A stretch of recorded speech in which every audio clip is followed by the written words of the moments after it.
രാത്രി കിടക്കാൻ നേരം കുറേ ഡീറ്റോക്സ് ഡ്രിങ്കിന്റെ റെസിപ്പി ഒക്കെ യൂട്യൂബിൽ നോക്കിയിട്ടാ കിടന്നെ.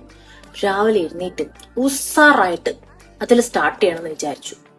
എഴുന്നേറ്റ് വന്നപ്പോ തന്നെ നല്ല കടുപ്പത്തിലൊരു ചായ കുടിച്ച് അങ്ങനെ സ്റ്റാർട്ട് ചെയ്തു. പിന്നെ ഇന്ന് മുതൽ ബ്രേക്ക്ഫാസ്റ്റിന് ഓട്സും എഗ്ഗും തന്നെ ആയിരിക്കണം എന്ന് ഇന്നലെ ഞാൻ തീരുമാനിച്ചതാ. പക്ഷേ രാവിലെ ദോശയും ചമ്മന്തിയും കഴിക്കുന്നതിന്റെ ഒരു സുഖം ഈ ഓട്സിന് കിട്ടോ?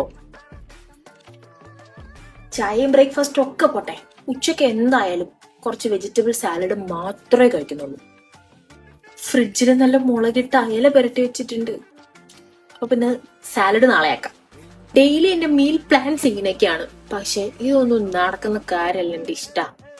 നമ്മള് മലയാളികളല്ലേ, ഇച്ചിരി ചോറും ഇച്ചിരി മീനും ദോശയും ചമ്മന്തിയും നല്ല കടുപ്പത്തിൽ ചായയൊക്കെ ഇല്ലെങ്കിൽ പിന്നെ എന്ത് ജീവിതം അല്ലേ.